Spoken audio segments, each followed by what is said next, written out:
Good afternoon, students. Welcome back to our class. That is MEFA, Managerial Economics and Financial Accounting. Today we are going to start with a new topic, that is the determinants of demand. So, in the last class we have discussed what do you mean by determinants. Now we will learn what are those, what are the different types of determinants in economics. The first one is the price of the product, price of the related goods. It can be consumers' income, can be consumers' taste, preference, behavior towards the product, it can be the advertisement expenditure, it can be consumers' expectations, demonstration effect, can be a population of the country, it can be the distribution of the national income. Depending on these sources, the customers will give the preference goes towards the purchasing or buying behavior. So depending on these issues, the manufacturers of the company, they will price the rate of different qualities of different category. And some more, here is another picture how the determinants of the demand will also be depending on the price, depending on the income of the family, depending on the expectations about the future, what is the taste, preference, behavior of the customers, how who is the supplier, or depending on the supplier also some people will buy, depending on the quality also people will buy, depending on the prices of other goods and number of buyers. So these are the different terms of determinants. Now, what do you mean by here? Demand. See, in the last class we have discussed about the demand also. So, what sort of demands will be the different demands are there? So, we will learn different types of demand.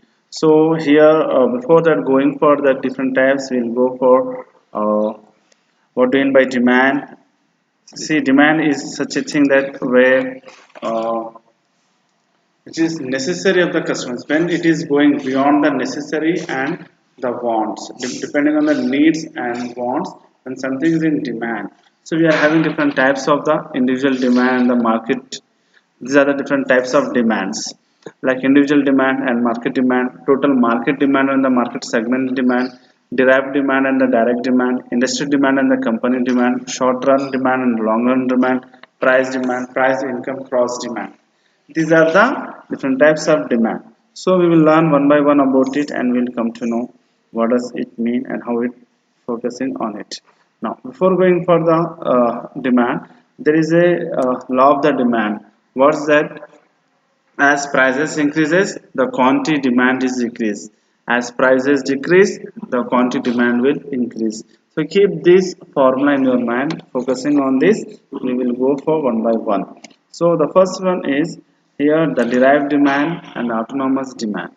See, the demand for food, shelter, clothes, and vehicles is autonomous demand, as it is biologically or physically or other personal needs of consumers. These are the basic needs of the customers.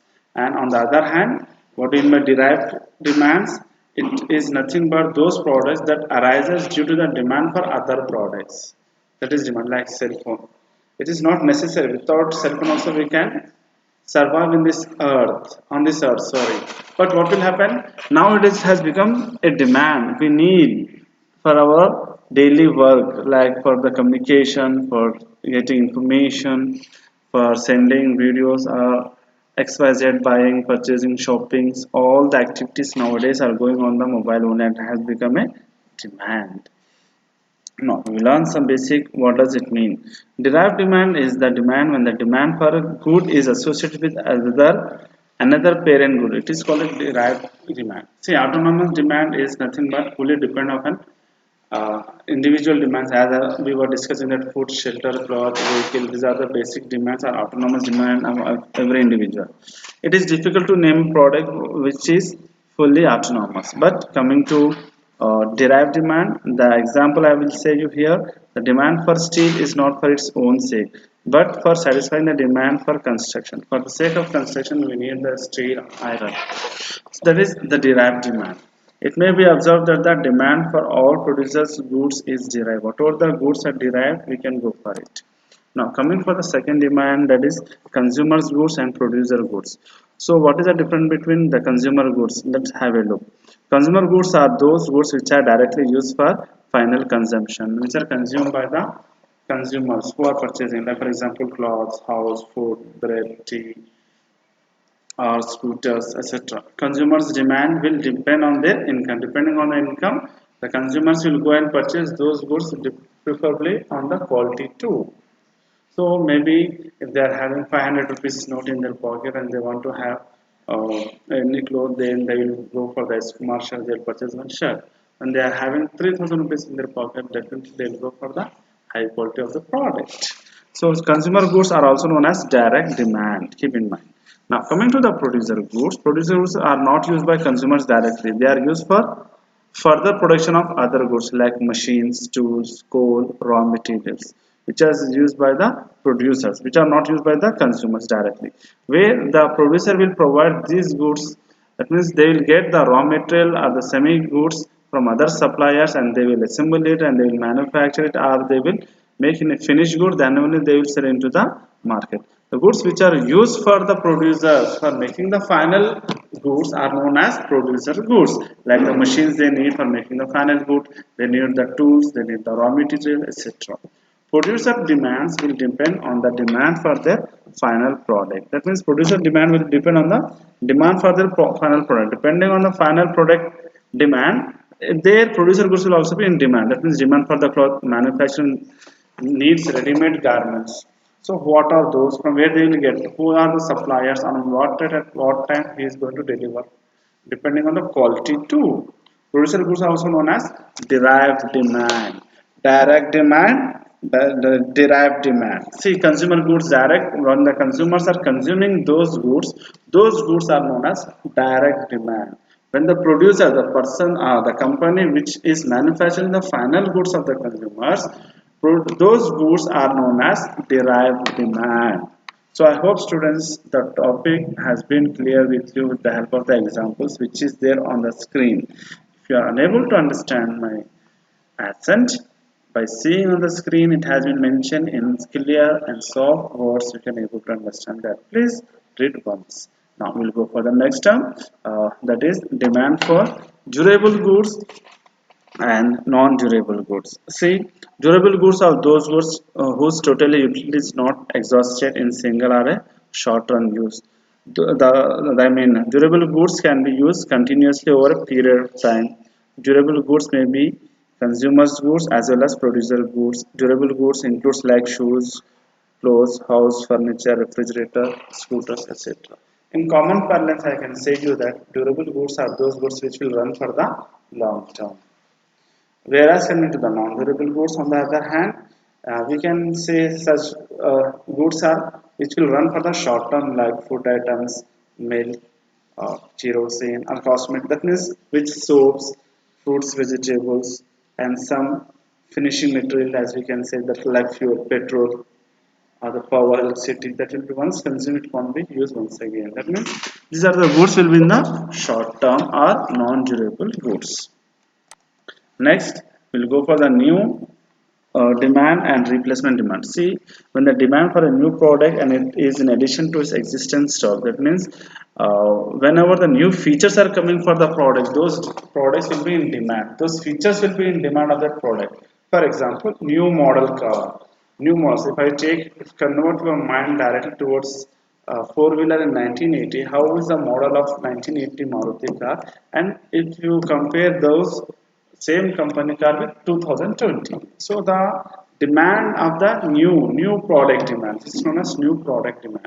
Whereas coming to the replacement demand, the item of purchase to maintain the asset in good condition. That means whatever the items are in need for to run that good or to maintain the asset in good condition, those goods are known as replacement of goods, replacement demand. For example, for the same car, replacement of a car spare parts, whatever the spare parts will be are in need or in future, those parts are known as replacement demand. Now we'll go for the firm's demand and industry demand. What is the difference between firm and industry? We'll learn. Have a look on the screen, please. The firm is a single business unit, whereas industry refers to the group of firms carrying on similar activity. The firm is a single business unit. That means it is an organization where an industry refers to a group of firms or group of organizations. The difference between the single firm and industry is a firm is a single organization and industry is a group of organizations or firms. The quantity of goods demanded by a single firm is called firm demand. That means whatever the quantity of goods are demanded or in need of a single firm is known as firm demand, and the quantity of goods demanded by uh, a industry as a whole is called industry demand. That means the demand for the whole firm for all the organization is known as industry demand. Example, one construction company may use 100 tons of cement during a given month.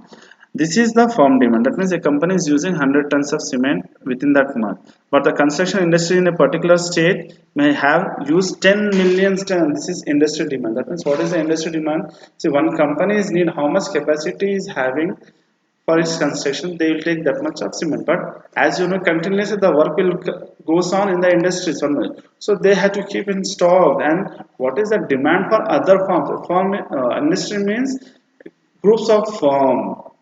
So depending on this is the example different between the firm demand and industry demand. So the industry demand, what it will do, the construction industry in a particular state may have used 10 million tons of cement, 10 millions. Okay, so now we'll go for the next term, that is the short term and long term. That means, see here, when the prices are increasing, see here we are having, these are the quantity and this one is also quantity. When the long term and short term, see, when the prices are at the level of 7, the sales will be at 13 in the quantity. When the rate has been increased at the rate of 10, when we increase the price, then it has been decreased the quantity. So in the short term, whatever the goods will be there, they have to sell for it. And the long term goods, what will happen depending on the focusing, even though when they are increasing the price and the quantity is going for the less, then the price will be same, and we have to focus on the long term goods. That means long term demand and the short term demand. See, short term means for a time period of demand will be there, whereas a long term means for a long period of time of demand will be there. So, short term means within a less than a year, whereas the long term means more than a year or 3 more years, like a four-wheeler or automobiles will be there. But nowadays people are using for a long term for 2 or 3 years, a refrigerator or a LED TV, a computer or a laptop. They don't want to use for 2 or 3 months, but they want to use a period of minimum 2 to 3 years or more than 1 year. So depending on the demand of the product, the industry should have to manufacture it. Now we will go for the another term, that is a demand by total market and demand by market segment. What do you mean by demand by total market?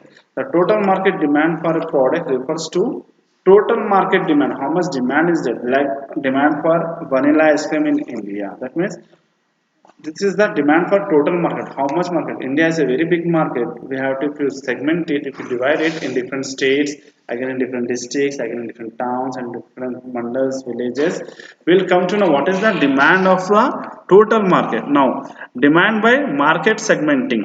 Demand arising from different segments of the market refers to demand by market segments. See, demand arising, every state will have different demands. Like for example, the rice will be consumed more by the South Indians, whereas the rice will be consumed very less by the North Indians. And North Indians people will eat more or consume more chapatis or bread comparing with the South Indians. So what is happening? So here the market is dividing, the segment is dividing depending on the arising of the demand from different segments of the market, refers to demand by market segmentation. Like for example, demand for the same vanilla ice cream in Rajasthan or demand for vanilla ice cream by women.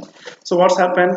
Demand for vanilla ice cream, that means the Rajasthan is too hot, where the demand will be more high over there, and coming to the vanilla ice creams, comparing with men, women will take more ice cream. So by this we can go for the market segmenting can be taken place. So these were the types of markets. Now we'll go for the basic assumptions of the law of demand. What are the assumptions of the law of demand? Here on the screen you can see some changes like no change in the income, no change in size and composition of population, no change in prices of related goods, no change in consumer taste preference, etc., no expectation of a price changing in future, no change in the climatic conditions. When it is happening, then if basic assumptions, if we don't have, that means if these assumptions will be there, then what will the law will takes place, how the law of demand will works. Just have a look. What is the first law of demand? As prices increases, the quantity of the demand decreases. As prices decreases, the quantity demand increases. Here you can see the arrow mark. When the price is increasing, the demand is decreasing. When the demand is decreasing, the price is increasing. Here is one more picture for your for the sake of your understanding. See here, this is the x-axis which talks about the quantity demand, and the y-axis which talks about the price demand. See from 0 here, 4, 8, 12, 16, this is the quantity, 5, 10, 15, 20, these are the prices. When the price is rupees 10, the demand of the quantity was 13. When I increase the price of the product 20, definitely the demand of the quantity has been decreased from 13 to 5. So when you are seeing the slope of the line, when the prices are increasing, the demand is decreasing. So this figure shows that the law of demand is taking place. That means don't, if you are increasing the price, demand will decrease. If you are decreasing the price, the quantity of the demand, that means the quantity of that product is increasing. Yeah, here one more example is there with the help of the figures. See, per unit 10 rupees, when the price is 10 rupees, the quantity demand will be 50 rupees. When the price rupees is 10 rupees 8 rupees, the quantity demand is 60. When it is simultaneously, when it is go for 6 or 2, the demand for the product is increasing 70, 80, 19. See the quantity demand and the price demand 0, 2, 4, 6, 8, 10, 50, 60, 70, 80, 90. So this shows that when the law of demand is taking place, that when the prices are increasing, the demand is decreasing. When the prices are decreasing, the demand is increasing. Yes, now we will go for the next term, that are nothing but exceptions of the law of the demand. In the exceptions of the law of the demand, we are having price expectations will be there. When depending on the price of the commodity will fall, that price will be decreased, demand will be increased. Now types of goods, depending on the goods of the person, like Vibhan, he used to say that when we are increasing the product for a quality goods like jewelry, gold, that demand will also increase. Now depending on the change in the taste and fashion, depending on the customers change or land, that means preference behavior, the demand will also change or it will takes place. Now the change of, that means the demand will also get changed depending on the change of income on the customer. For example, in a society there are three types of people are living, like high level, middle level, low level. All the peoples are in need of clothes. I am taking the example of textile. So all the peoples are in need of textiles. So the company can't make high level of goods, they have to make three level of goods depending on the market need. So low level of people of will be there, low income, I want to say low income of people will be there, for them low quality of product should be there. For the medium level of people, medium quality of goods. For high level of income, for high property or priority property of goods should be there. And another one, emergency, depend on the emergency. In case of floods or in the lockdown or any curfew, what it may be, consumer need food and shelter rather than other things. So what is the demand for them? They need food and shelter and cloth rather than like mobiles or other hi-fi goods. So the basic needs should be fulfilled. So depend on this, these are the exceptions of the law of demand. And one more is in another figure, you will come to know the law of demand does not apply in every case and situation. In the circumstances says when the law of demand becomes ineffective are known as exceptions of the law. Some of these important exceptions are as under. If you see one by one, you can go for it. One is the given goods, conspicuous in consumptions, conspicuous necessities, basic necessities, expected changes in price, ignorance, extraordinary situations, change in fashion. So when the law of demand, that means when the prices are increasing, demand is decreasing, and when the demand is decreasing, prices are increasing. In this, if this demand is ineffective, it is not working in the market, then what will happen? Then definitely the exceptions of the law will take place. So what are those? The first one is given goods. In the goods like given goods, he says that when you are increasing the price, the demand will also increase. How? For example, in UK industry, there was a moment where the peoples were in short of bread. So what they happened? Those peoples were started increasing the price of the food. So automatically, what happened? The increase of the demand was also increasing. Many peoples want to go and purchase, and they want to store in their houses for a n number of days or for a long term for their survival. So these kind of goods are known as given goods. Another example, given goods are those whose demand curve does not meet with the first demand rule, that is the price and quantity required by given goods are reserved. That means when we are increasing the price, quantity is also increasing. So this is known as exceptions of law, that means exceptions of demand of law. When we are going against the law, that means demand of law, then exceptions of demand of law will takes place here with given goods. Coming to the second term, that is a conspicuous consumptions or conspicuous necessity.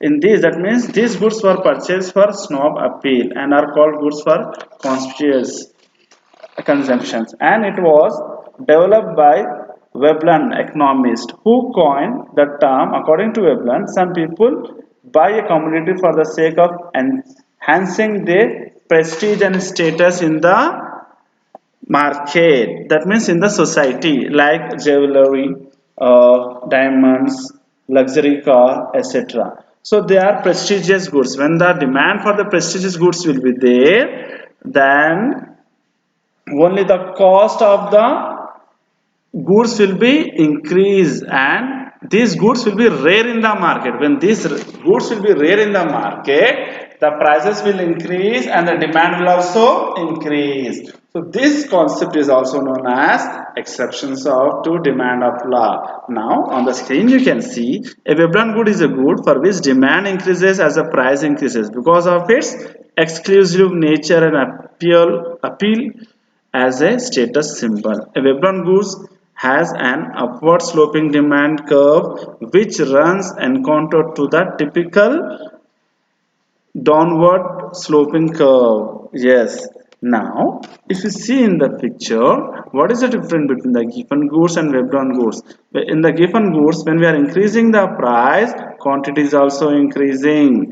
When coming to the Veblen's goods, when there is the, that means when the scarcity of the product, that means when the goods are prestige goods are rare in the market, when we increase the price, the quantity is also increasing. That means the demand of the product is also increasing. When we increase the price of the quantity, the demand will also increasing. So this is the difference between the Veblen goods. Now coming to the another one, that is speculative market. In the speculative market, what will happen? The price of the commodity in the future, that means they may be act according to the law of demand. That means in future expectations will be there that the goods may increase in future. For example, in this lockdown many people have stored some goods. They were expecting that maybe the chances are there that the goods prices will increase. That means the prices of the goods will increase. So what happened? The demand is increasing of those goods. So all the people were storing the goods within the market, from the market, and they were storing it. So what's happening? This law is known as the exception of law. And another thing, yeah. Now we'll go for the thing, consumer psychological bias and illusions. So in the consumer psychological bias, what is happening? Their psychological effects. What it is saying, if high price goods are there, then they won't purchase. Why? Because sometimes some customers do not buy when there are some offers like discounts, rebates, perks, what it may be, or buy one get one free. What they will think that, are this is, they may be having the low or poor quality of the product, or those are the stock goods, or those are the second hand goods. Because of those they are selling or they are taking. So these are the psychological customer psychological bias and fear of scarcity. Another one, because of fear of scarcity, if the stock is not going to be stay in the market for a time being, then the customers will have a fear, then they have to purchase in bulk and they will keep it. And sometimes what will happen during this emergency or war, during the emergency period or during the war period also, there will be a fear of scarcity. Depending on this, the prices may also increase in the market. So all these are the exceptions of the law of demand. So if you see the curve which you are seeing here, these are the exceptional demand. When we increase the price, the quantity is also increasing as well as the demand is also increasing. That means the demand creative, that means the demand is creating in the market. If you see, x1 and x2 are the prices, sorry, quantity, p1 and p2 are the prices, d and d1 are the demand. This is the demand curve. When the prices are increasing, demand is also increasing, the quantity of the product is also increasing. So this law is known as exceptional demand curve. Now we'll go for the elasticity of demand. Elasticity of demand, what do you mean by elasticity of demand? Demand varies with price. That means the demand of a product with varies. That means it will be differ from different places with different prices, but the variation is not uniform in all cases. Whatever the variation will be there, it is not same in the uniform. But sometimes demand is greatly responsive to people or for the price, and at times nominal and not so responsive. Economics use the term elasticity for the response. That means to response to the variation of the time. Depending on the time variation, either the price is going to be increased or not, either the demand is increasing or creating demand is taking place or not, elasticity is taking place. To measure the elasticity of demand, two variables are considered. One is the demand variable, another one is the determinants of variable. Already we have discussed in the last class. Now for measuring the that means elasticity of demand or elasticity coefficient, thus a ratio is made of the two variables. Elasticity of demand is equal to percentage change in quantity demand by percentage change in determinants of demand. So here is the formula. By this we can able to identify there are three types elasticity of demand: elasticity of price, elasticity of income, elasticity of cross price elasticity, are demand of elasticity. Now we are having one more term, that is nothing but how the elasticity of price taking place. Here is one example. Elasticity of demand is equal to what? Percentage change in quantity by percentage change in price.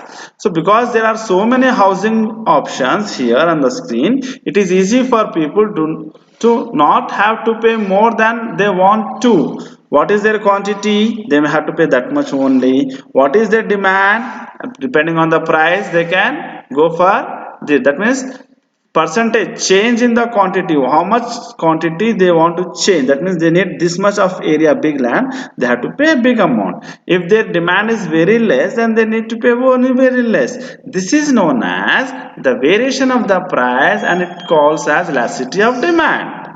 Now the elasticity of demand can be calculated with the formula here. Price 1 is $10, price 2 is $8, quantity 1 is 30, quantity 2, that means here is printing mistake took place. Q1 price is 50, quantity is 50 and should be 30.